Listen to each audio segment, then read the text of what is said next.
Good afternoon to everyone.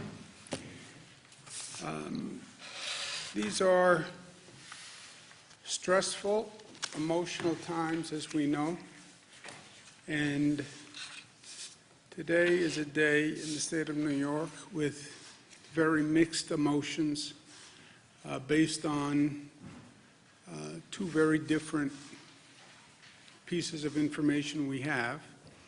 I'm trying to work through the mixed emotions for myself, so I'll just present the facts and then we'll go from there. There is good news in what we're seeing, that what we have done and what we are doing is actually working and it's making a difference. We took dramatic actions in this state.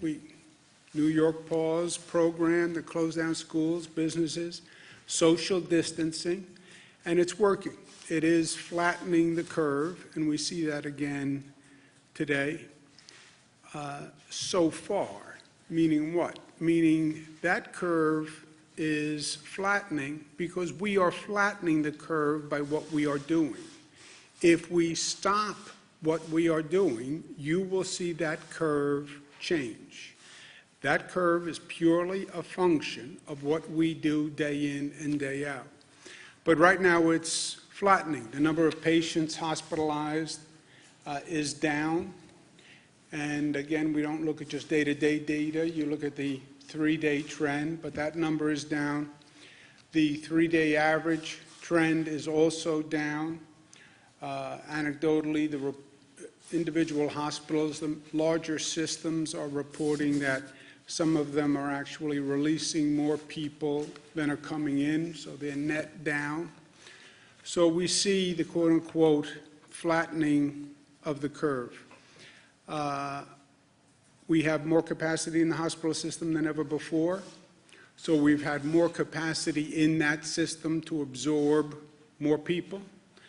The sharing of equipment, which has been really one of the beautiful, cooperative, generous acts among different partners in the healthcare system, has worked.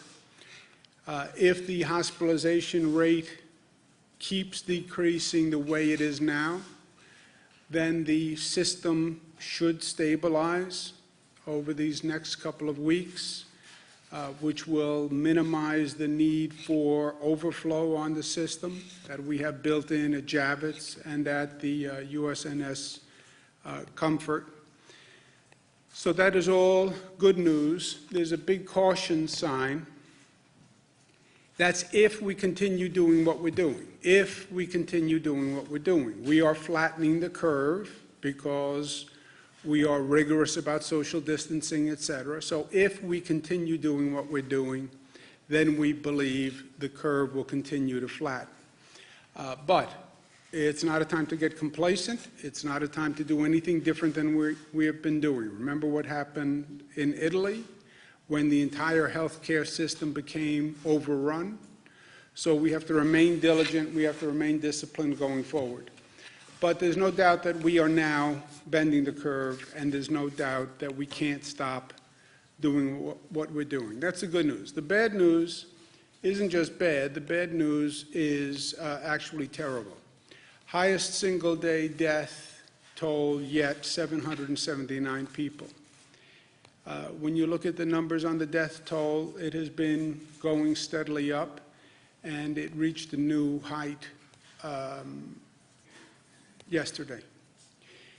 The number of deaths, as a matter of fact, the number of deaths will continue to rise as those hospitalized for a longer period of time pass away. The longer you are on a ventilator, the less likely you will come off the ventilator. Dr. Fauci spoke to me about this, and he was 100% right. The quote-unquote lagging indicator between hospitalizations and deaths. The hospitalizations can start to drop. The deaths actually increase because the people who have been in the hospital for 11 days, 14 days, 17 days pass away. That's what we're seeing. Hospitalizations drop and the death toll rises. I understand the science of it. I understand the facts and the logic of it, but it is still incredibly difficult to deal with.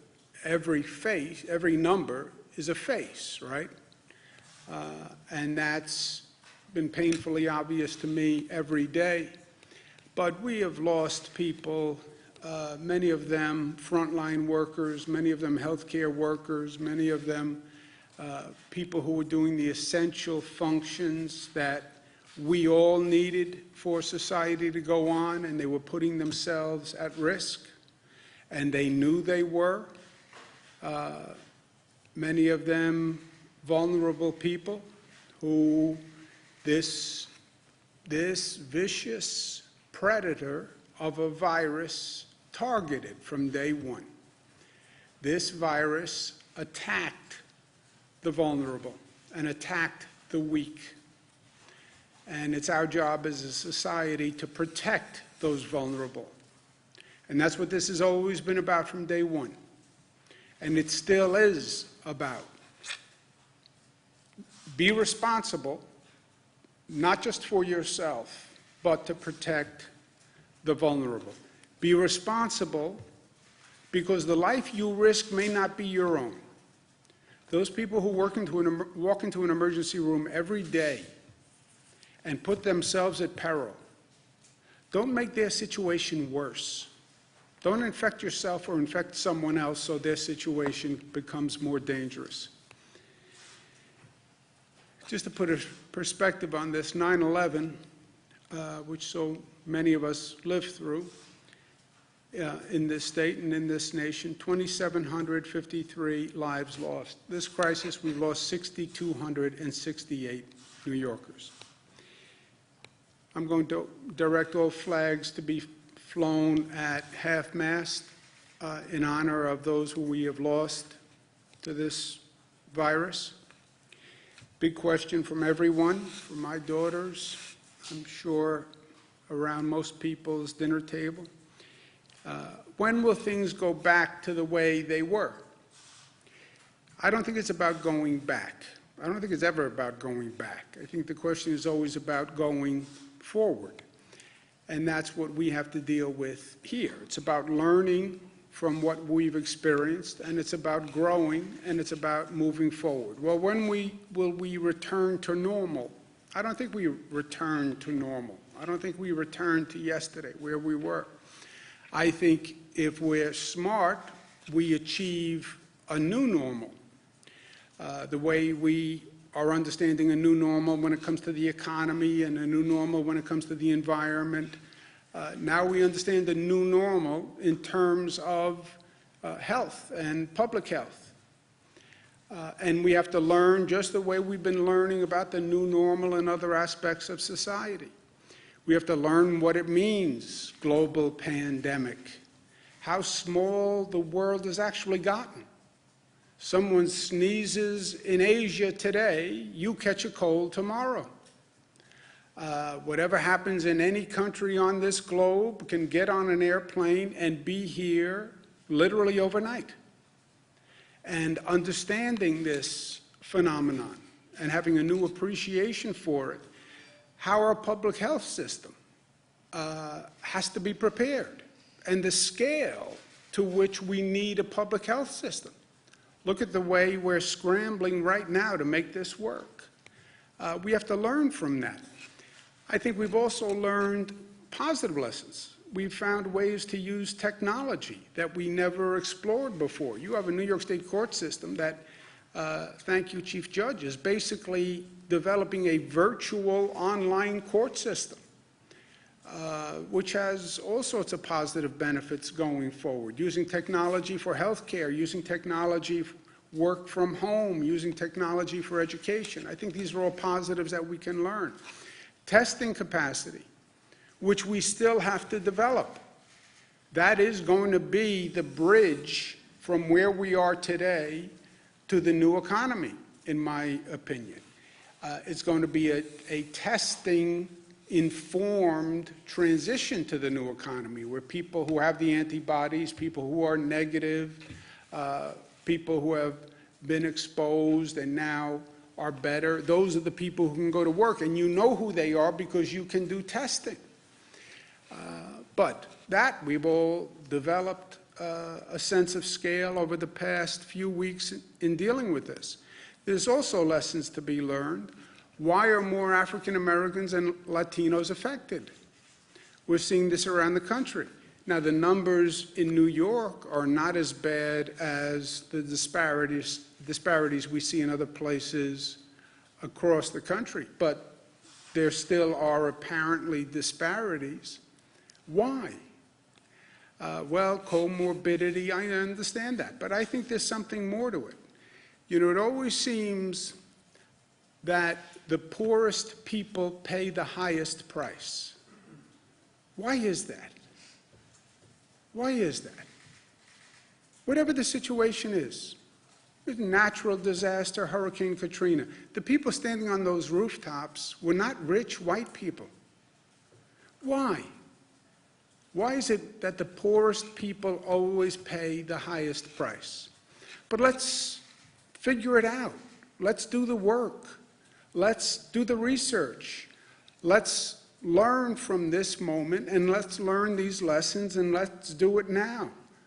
We're going to do more testing in minority communities, but not just testing for the virus. Let's actually get research and data that can inform us as to why are we having more people in minority communities, more people in certain neighborhoods. Why do they have higher rates of infection? I get the comorbidity. I get the underlying illness issue. But what else is at play? Are more public workers Latino and African American who don't have a choice, frankly, but to go out there every day and drive the bus and drive the train and show up for work and wind up subjecting themselves to, in this case, the virus, whereas many other people who had the option just absented themselves. They live in more dense communities, more urban environments. But what is it? And let's learn from that, and let's do it now. I'm going to ask our SUNY Albany Chief, Dr. Javidan Rodriguez, to head an effort to do it right now. We'll do more testing in minority communities now, with more data research done now. So let's learn now. Department of Health will be doing it along with Northwell. But let's learn these lessons now.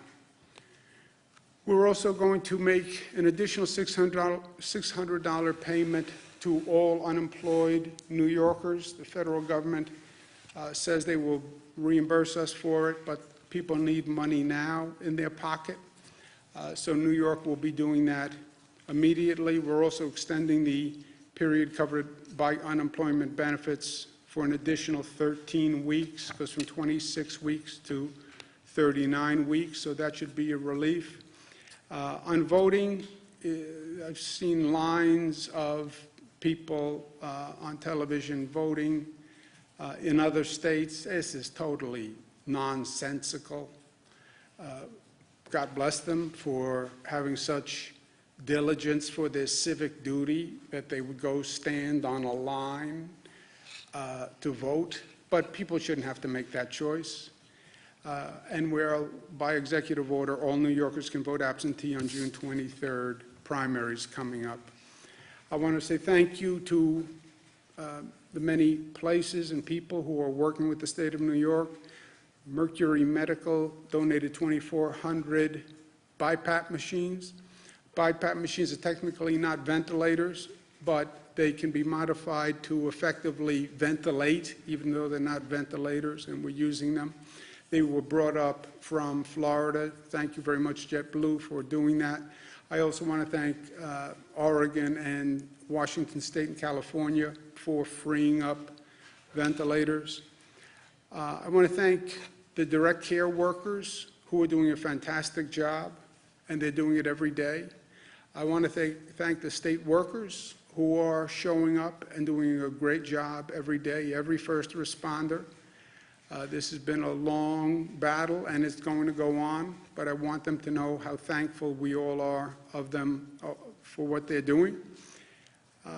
I want people to remember that we're flattening that curve, and if anything, we double down now on our diligence. We're going to start a social media campaign. Who are you staying home for, right? It's not about staying home for yourself. Stay home for others. Stay home for the vulnerable people who, if they get this virus, are in a really bad place in life. Stay home for the healthcare worker who's in the emergency room because you don't want to infect anybody else, who then puts another greater load on our healthcare system. So who are you staying home for? I'm staying home for my mother. But everyone, it's not about just you, it's about all of us. So who are you staying home for? And we'll start a social media campaign that does that. But thank you to all the New Yorkers for all they've done. And we still have more to do. We are by no means out of the woods. And do not misread what you're seeing in that data and on those charts. That is a pure product of our actions and behavior. If we behave differently, you will see those numbers change. I just doubled the fine on disobeying the social distancing rules. Why? Because, if anything, we have to get more diligent, not less diligent. And we have more to do. And that's New York, tough.